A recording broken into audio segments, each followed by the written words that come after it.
J'ai cru entendre un bruit. Tu n'as rien entendu? C'est sûrement le maître Drosselmeyer. Il est venu ici pour nous apporter de merveilleux cadeaux de Noël. Des jouets qu'il a fabriqués de ses propres mains. Il aurait pu venir un peu plus tôt. Fritz? Marie?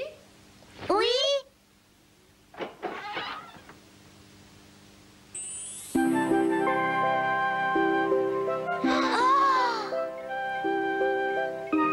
À l'occasion de ce Noël, les deux enfants furent particulièrement gâtés. Ils reçurent une montagne de cadeaux. En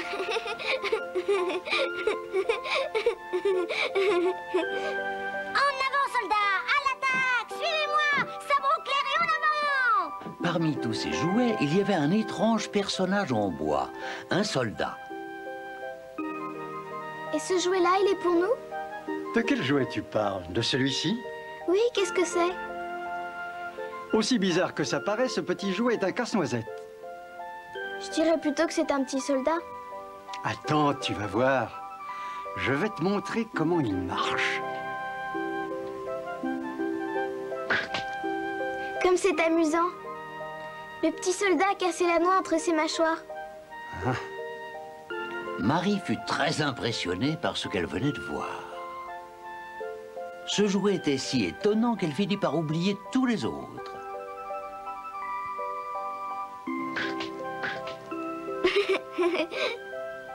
Je veux l'essayer à mon tour. Quel drôle de visage il a. Rends-le-moi. Attends, encore une. Et encore une. Et une autre. Et une autre. Maintenant, ça suffit, Fritz. Laisse-moi jouer, c'est mon tour. Attends, encore une toute petite dernière. Bah alors, tu me laisses jouer? Il n'était pas si solide finalement. Il n'y a pas de quoi en faire un drame. Tu n'avais pas le droit de faire ça. Ce jouet stupide était aussi à moi et j'avais donc le droit d'en faire ce que je voulais.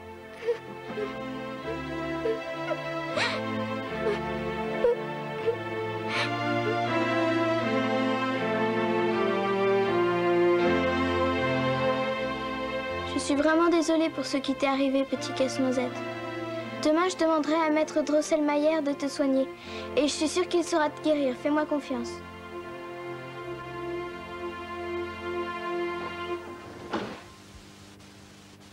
Quoi?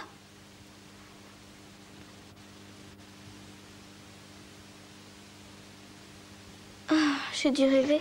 Marie! Hein? Marie, écoute. Marie, écoute.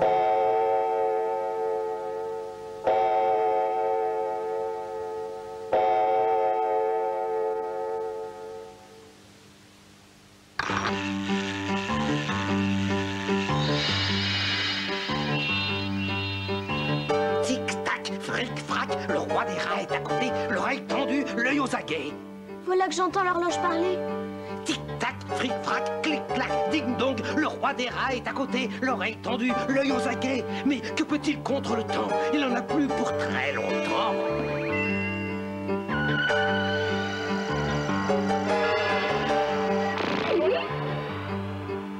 Mais où est maître Drosselmeyer?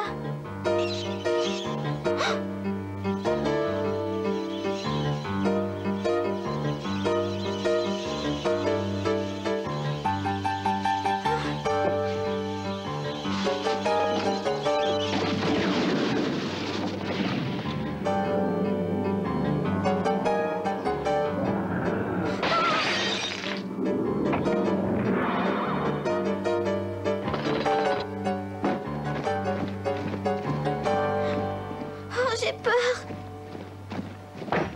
Réveillez-vous, réveillez-vous! La guerre va commencer!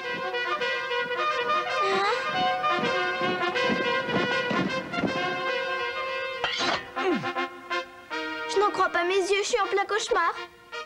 Ralliez-vous à moi, soldats! Baïonnettes au canon et à la charge! Vous aussi, suivez-nous et battez-vous avec nous! Chargez, chargez!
Marie? Marie? Marie, réveille-toi. Réveille-toi, mon trésor. Comment vas-tu? Maman? Quand elle se réveilla, Marie se rendit compte qu'elle était dans sa chambre entourée de ses parents et de son frère. Mais maman, où sont passés les rats? Et comment va le casse-noisette maintenant? Qu'est-ce que le casse-noisette vient faire dans tout ça? Nous t'avons trouvé par terre dans le séjour. Tu t'étais évanouie. Tu avais le bras blessé par du verre. Comment est-ce arrivé? Je me souviens parfaitement comment c'est arrivé. Il y a une bataille terrible entre l'armée des jouets contre l'armée des rats. Tu as dû faire un cauchemar. Mais maintenant, c'est fini. Ta maman et moi, nous avons remis en place toutes les poupées et tous les petits soldats qui étaient tombés sur le sol. Il ne faut plus avoir peur. Mais je vous assure que... Essaye de te reposer encore un peu, Marie. Marie avait beau vouloir expliquer à ses parents qu'elle n'avait pas rêvé, elle se rendit compte qu'il était impossible de les convaincre.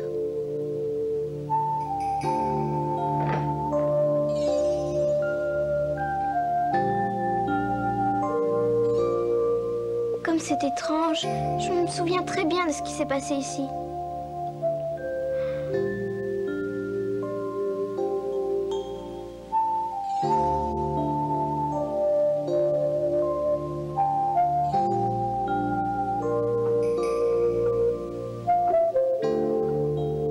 La pendule s'était mise à chanter. Et maintenant, les jouets sont tous immobiles.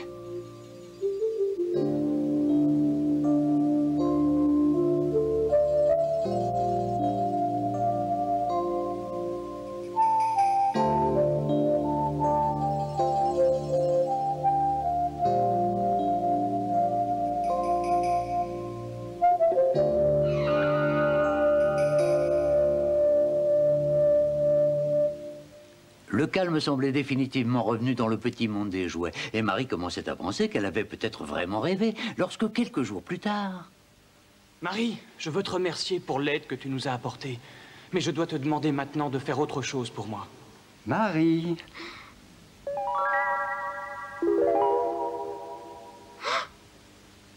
Ah, comment te sens-tu aujourd'hui? Ça va mieux?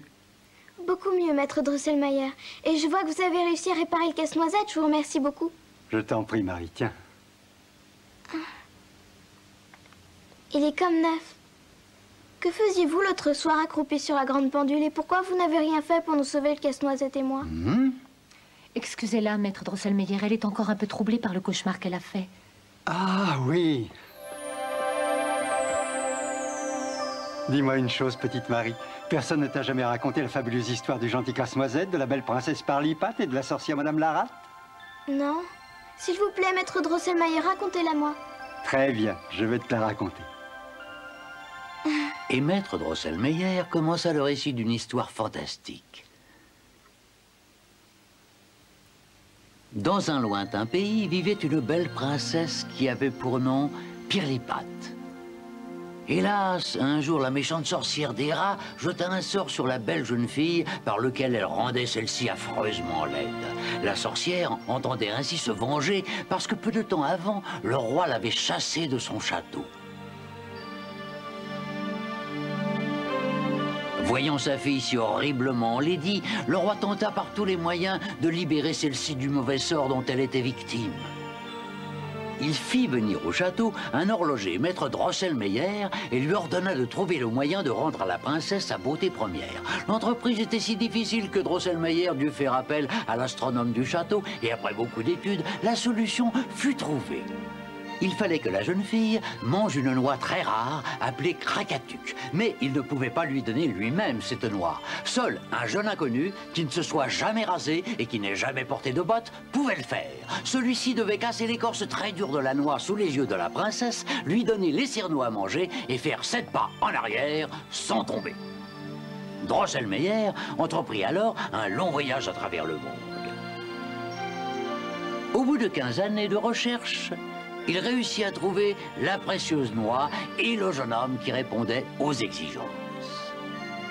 Comme le destin est étrange, la personne qui possédait la noix n'était autre que le propre frère de maître Drosselmayer. Et le jeune garçon, le fils de celui-ci, c'est-à-dire son neveu Iria. Après qu'il eut fait la connaissance d'Iria et l'avoir appréciée, le roi promit au jeune garçon de lui donner la main de la princesse s'il réussissait à briser l'enchantement.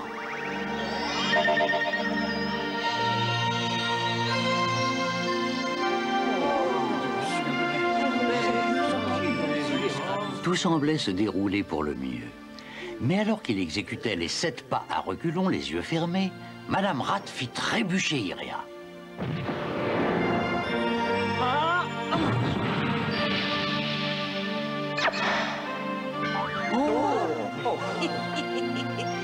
Un jour viendra où mon fils, le roi des rats aux 7 couronnes, lèvera son armée et te détruira. En attendant, tu ne seras qu'un misérable casse-noisette. Rappelle-toi, ton destin est écrit. Iria, transformée par la magie de la sorcière en casse-noisette, écouta impuissant la terrible malédiction. Éloignez de ma vue cet affreux casse-noisette qui me portera malheur. Je ne veux plus jamais le voir.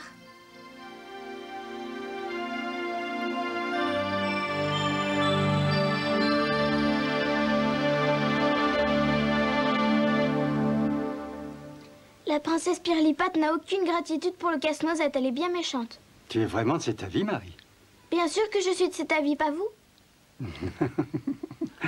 Bon, à présent, mon récit est terminé. Il vaut mieux que je te laisse te reposer un peu. Oui.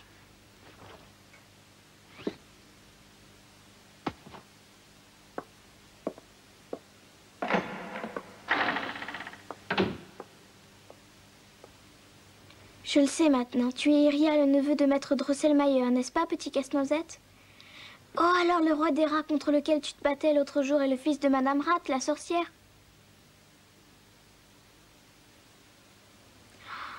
Comme j'aimerais que le charme de cette sorcière se brise et te libère enfin.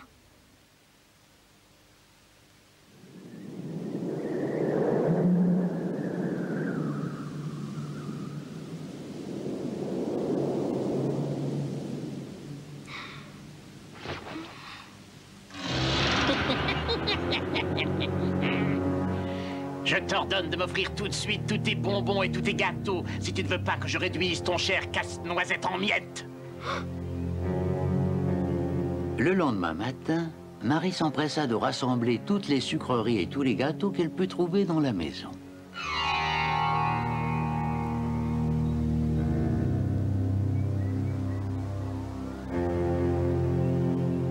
Ils ont tout dévoré. Et la nuit suivante... Cette fois, je viens te donner l'ordre de me donner toutes tes poupées en sucre si tu ne veux pas que je réduise ton casse-noisette en poudre, compris?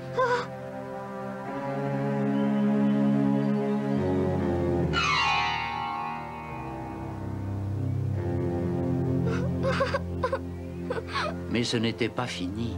Et la nuit suivante...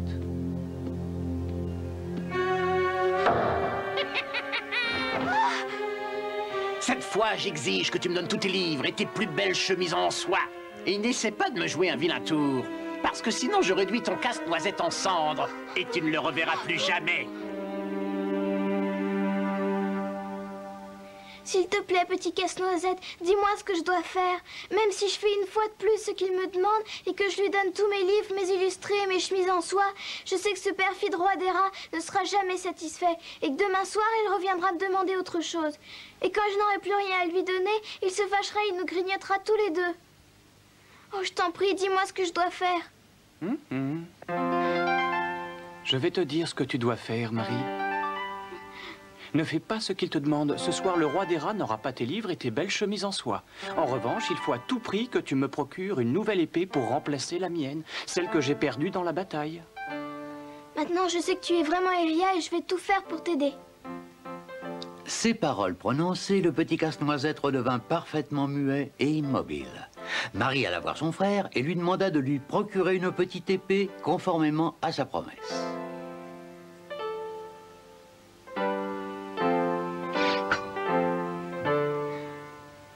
Après quoi, elle attendit avec impatience la tombée de la nuit.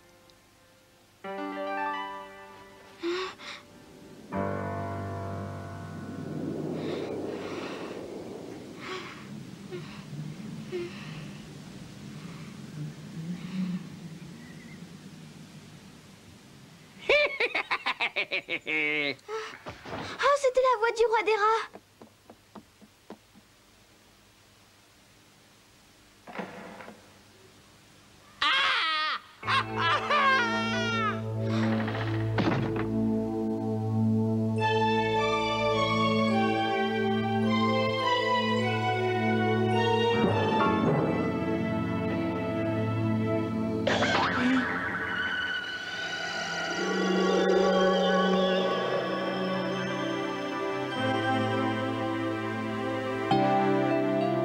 Tu m'as toujours défendu dès le début alors que tu ne connaissais pas encore mon histoire et que je n'étais pour toi qu'un simple petit casse-noisette.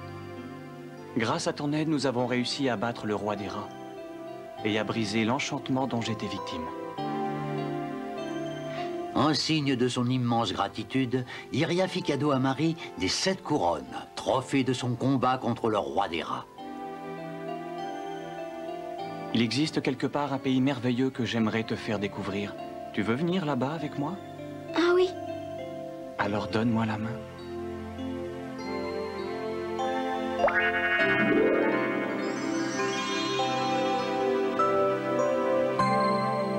Comme c'est beau.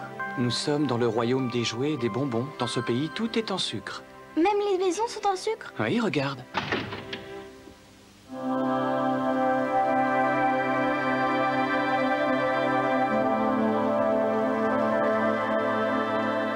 C'est merveilleux.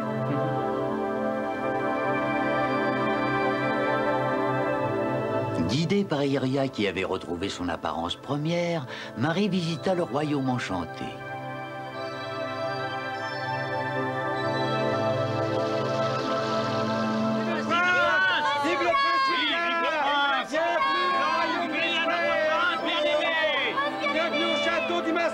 Merci.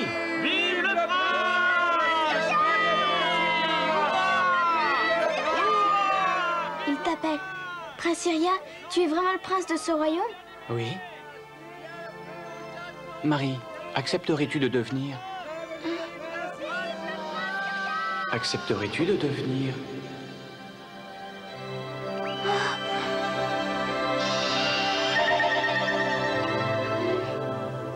Iria? Ce n'était qu'un rêve. Iria n'a existé que dans mon imagination. Oh non. Marie, il est l'heure de se lever. Habille-toi et descends. Maître Drosselmeyer est venu te voir avec son neveu. Oh, il est venu avec Iria.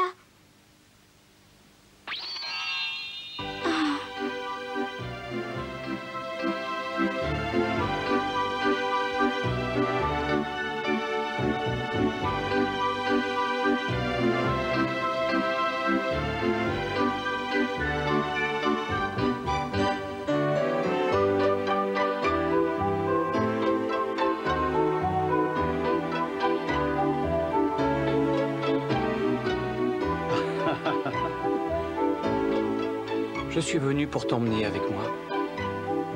Accepterais-tu de m'épouser, Marie? Oui.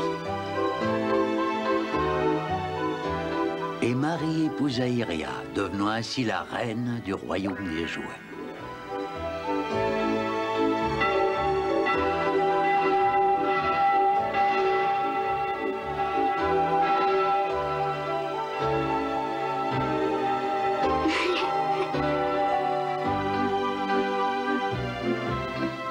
Ce royaume existe. Vous pouvez le visiter, vous aussi. Il suffit pour ça, comme dit le poète, d'un peu d'imagination. Essayez, vous ne le regretterez pas.